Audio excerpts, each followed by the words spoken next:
আসসালামু আলাইকুম। সিমিস creative lifestyle থেকে আমি সিমি সবাইকে ওয়েলকাম জানাচ্ছি নতুন আরও একটি ভ্লগ ভিডিও দেখার জন্য। আপনি যদি ঘর সাজাতে পছন্দ করেন আর মধ্যবিত্ত ফ্যামিলির হয়ে থাকেন, তাহলে আজকের ভিডিওটি আপনার কাছে অনেক বেশি ভালো লাগবে এবং অনেক উপকারে আসবে। কারণ আমরা প্রত্যেকটা মেয়েই নিজের সংসারটাকে সাজাতে অনেক বেশি ভালোবাসি।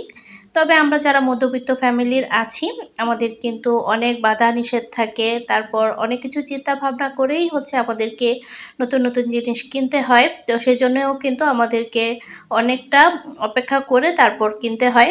তো আজকে আমি আপনাদের সাথে শেয়ার করেছি একদমই কম বাজেটে বা বলতে পারেন জিরো বাজেটে আসলে আমার ঘরে যা আছে তাই দিয়ে হচ্ছে আজকে আমি আমার ডাইনিং রুমটাকে মনের মতন করে সাজিয়ে নিয়েছি। আর কিছু জিনিস তো আমার নিজের হাতের তৈরিও থাকে। তো ভিডিওর সাথে থাকেন, আশা করছি অনেক অনেক ভালো লাগবে আপনাদের কাছে ভিডিওটি, অনেক বেশি আইডিয়া পেয়ে যাবেন। তো এখানেই দেখতে পেরেছেন আমি গাছ কেটে নিয়েছি। তো এটা হচ্ছে সিঙ্গোনিয়াম গাছ।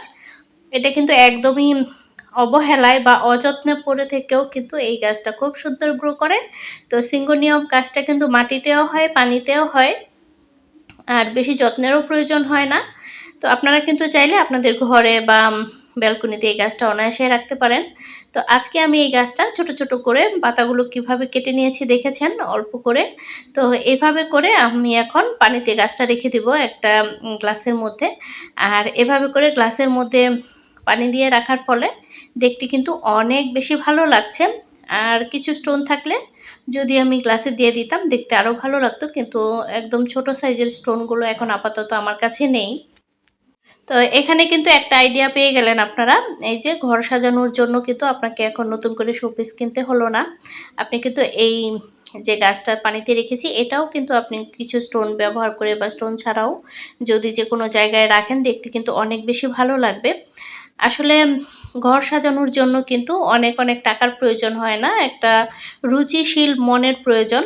আপনার মনটা যদি রুচিশীল থাকে তাহলেই কিন্তু আপনি আপনার সংসারটাকে, আপনার বাসাটাকে একদম ইউনিকভাবে সাজিয়ে নিতে পারবেন। কোনো গেস্ট আসলে কিন্তু তখন আপনার রুচির প্রশংসা করবে। তো যাই হোক, এর আগে দেখেছিলেন ফ্রিজে সবজি কেটে রেখে দিয়েছিলাম। তো আজকে হচ্ছে সেই সবজিগুলো বের করেছি, এগুলো দিয়ে হচ্ছে আমি খিচুড়ি রান্না করব আজকে, সবজি খিচুড়ি রান্না করব। তো যেহেতু অনেকটাই কাজ করব আজকে, সেজন্য সকালবেলা একটু ভারী নাস্তা খাবো। তো ভারী নাস্তা করে তারপরে হচ্ছে কাজে লেগে যাব, যেহেতু আজকে একটা ডাইনিং রুমটা আমি ডেকোরেশন করব। তো দেখা যাবে অনেকটা সময় কিন্তু সেখানে আমার চলে যাবে। তো রাতের বেলা আমি গরুর মাংস রান্না করে রেখেছিলাম। তো এখন শুধুমাত্র আমি খিচুড়িটা রান্না করে নিব। তো অনেক আপুরাই হয়তো বলতে পারেন যে চপিং বোর্ডে না কেটে আমি টাইলসেই কাটছি। আসলে এখানে কাটাকাটি করতে তারপর রুটি বানাতে আমার কাছে অনেক বেশি ভালো লাগে। আর এই জায়গাটা কিন্তু অনেক বেশি পরিষ্কার করেই রাখি। আর কাজ করার সময় কিন্তু আমি ক্লিন করে নিই যথেষ্ট পরিমাণে। সবজি খিচুড়ি খেতে কে কে পছন্দ করেন? আমার হাজব্যান্ডের তো অনেক অনেক পছন্দ সবজি খিচুড়ি করলে, মানে ৩ বেলা সবজি খিচুড়ি বা খিচুড়ি দিলে সে খেতে পারবে, এরকম অনেক বেশি পছন্দ। তো আজকে সবজিটা হচ্ছে আমি হাতে মাখিয়ে রান্না করব। পোলাওর চাল দিয়ে করছি। আর পোলাওর চাল দিয়ে সবজি খিচুড়ি রান্না করলে বা যেকোনো ভুনা খিচুড়ি করলেও কিন্তু খুব মজা হয় খেতে, অনেক সুন্দর ফ্লেভার আসে। তো এখানে হচ্ছে আমি সব রকমের মশলা, গরম মশলা সব কিছু দিয়ে দিয়েছি। পেঁয়াজ, তারপর তেল সবকিছু দিয়ে এখন পরিমাণ মতো পানি দিয়ে দিচ্ছি। এখানে পেঁপে, কলা, লাউ, আলু, তো ৪ রকমের সবজি দিয়ে খিচুড়িটা রান্না করেছি। তবে টমেটো দিলেও কিন্তু অনেক ভালো লাগতো, কিন্তু বাসায় টমেটো নেই। তো যাই হোক, আমার কিন্তু খিচুড়ি রান্নাটা হয়ে গেছে। তো আমার হাজব্যান্ডকে দিয়ে দিচ্ছি, সে আবার বাজারে চলে যাবে। তো আমি বলছিলাম যেন আজকে যেন কোনো মাছ টাছ না নিয়ে আসে। কারণ হচ্ছে আজকে আমি ডাইনিং রুমটা একটু ক্লিন করব, ডেকোরেশন করব, কারণ এখানেই হচ্ছে আমাকে অনেকটা সময় দিতে হবে। তো ছুটির দিন মানেই হচ্ছে আমার হাজব্যান্ড হচ্ছে মাছ কিনে নিয়ে আসবে। তো বাজার দেখা যায় গুছাতে গুছাতে ছুটির দিনের সময়টা আর কোনো কাজ করা যায় না। তো আজকে বলেছে আজকে কোনো মাছ মাংস কোনো কিছু আনার দরকার নেই, শনিবারে নিয়ে আসলেই হবে। আজকে কিন্তু শুক্রবারের একটা ব্লগ শেয়ার করছি। তো এখন হচ্ছে আমি লেবু কেটে নিলাম। তো সকাল সকাল কিন্তু আমার সকালের নাস্তার পর্ব শেষ। আর ভারী খাবার যেহেতু খাওয়া হচ্ছে, আর দুপুরের খাবারটা একটু দেরি করে খেলেও সমস্যা নাই। তো সব কিছু কাজ করার আগেই আমি হচ্ছে রান্না বাড়া বা খাওয়ার জিনিসটা আগে মেনটেন করে তারপরে হচ্ছে কাজ শুরু করি। আর খিচুড়িটা কিন্তু অনেক বেশি মজা হয়েছিল, গরুর মাংস দিয়ে আমরা খিচুড়িটা খেয়েছি সকালে। তো এখানে হচ্ছে আমি ওয়ালমেট বের করে নিয়েছি, আর এগুলো কিন্তু অনেক ধুলো পড়ে আছে। তো ওয়ালমেটগুলো আমি এখন একটু ক্লিন করে নিচ্ছি, আর ক্লিন করে তারপর দেয়ালে লাগাবো।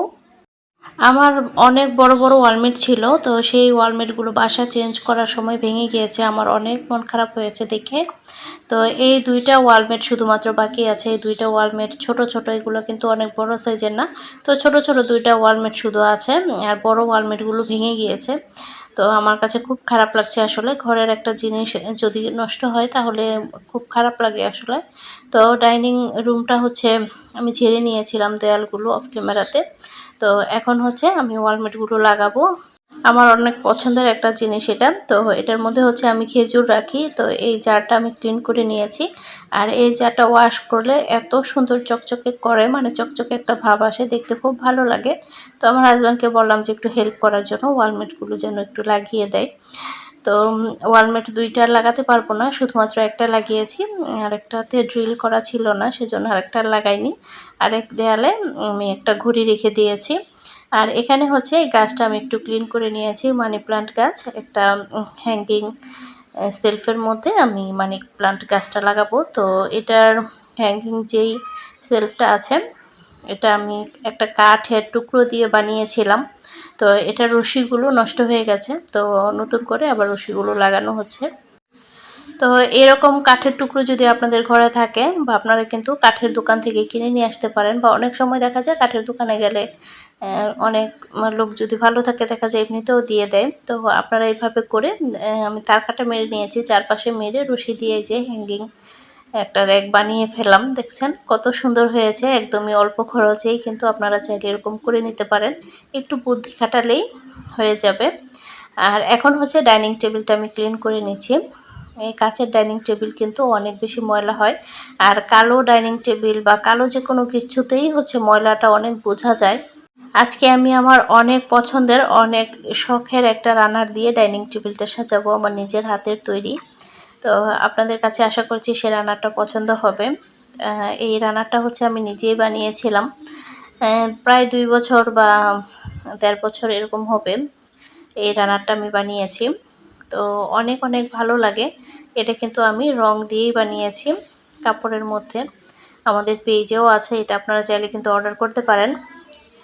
আসলে নিজের হাতের তৈরি জিনিস দিয়ে ঘর সাজাতে কিন্তু অনেক বেশি ভালো লাগা কাজ করে। দেখা যায় যে জিনিসটা আমি বানাচ্ছি সেটা কিন্তু আপনি চাইলেও মার্কেটে পাবেন না, একদম আনকমন। এই তো এখন বেতের একটা ট্রে রেখে দিচ্ছি, অনেক পছন্দের একটা ট্রে আমার এই বেতের ট্রেটা, দেখতে খুব ভালো লাগে আমার কাছে। আর এই জারটার মধ্যে আমি এখন খেজুর রেখে দিচ্ছি। খেজুর প্রতিদিনই খাওয়া হয় আমাদের বাসায়। তো হাতের কাছে থাকলে দেখা যায় খেতে সুবিধা হয়, বাচ্চারাও যখন ইচ্ছে হয় হাতের কাছে নিয়ে খেতে পারে। তো এখন হচ্ছে আমি একটু সাজিয়ে নিচ্ছি ডাইনিং টেবিলটা, একদমই সিম্পলভাবে সাজাবো, অনেক বেশি গর্জিয়াস আমার কাছে ভালো লাগে না।